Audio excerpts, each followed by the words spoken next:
The lord. మన ప్రభువును రక్షకుడైన యేసుక్రీస్తు ప్రభుల వారి పేరిట మీ అందరికీ వందనాలు తెలియజేస్తున్నాను. మీరందరూ క్షేమంగా ఉన్నారని కూడా తలుస్తున్నాను.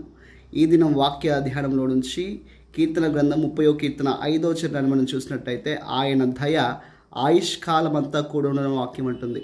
ఆయన దయ ఎప్పటి వరకు మన పైన ఉంటుందంటే, మన జీవిత కాలము ఈ భూమి మీద ముగిసేంత మట్టుకు, మన యాత్ర ముగిసేంత మట్టుకు ఆయన దయ అనేది మన పైన ఉంటుంది. కాబట్టి ఆయన దయను బట్టే ఈ భూమి మీద బ్రతికి వర్ధిన్న వారు వాక్యంలో కోకొల్లలుగా ఉన్నారు.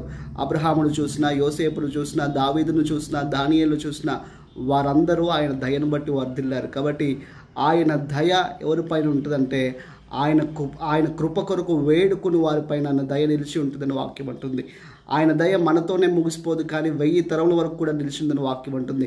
మన తరువాత మన పిల్లల్ని కూడా ఆయన దయ నడిపిస్తున్న వాక్యం ఉంటుంది. కాబట్టి ఉదయకాల సమయం ఆయన కృపను కోరుకుని ఆయన కృపలో, ఆయన క్షేమంలో వర్ధిల్దామా మరి. ఆమేన్.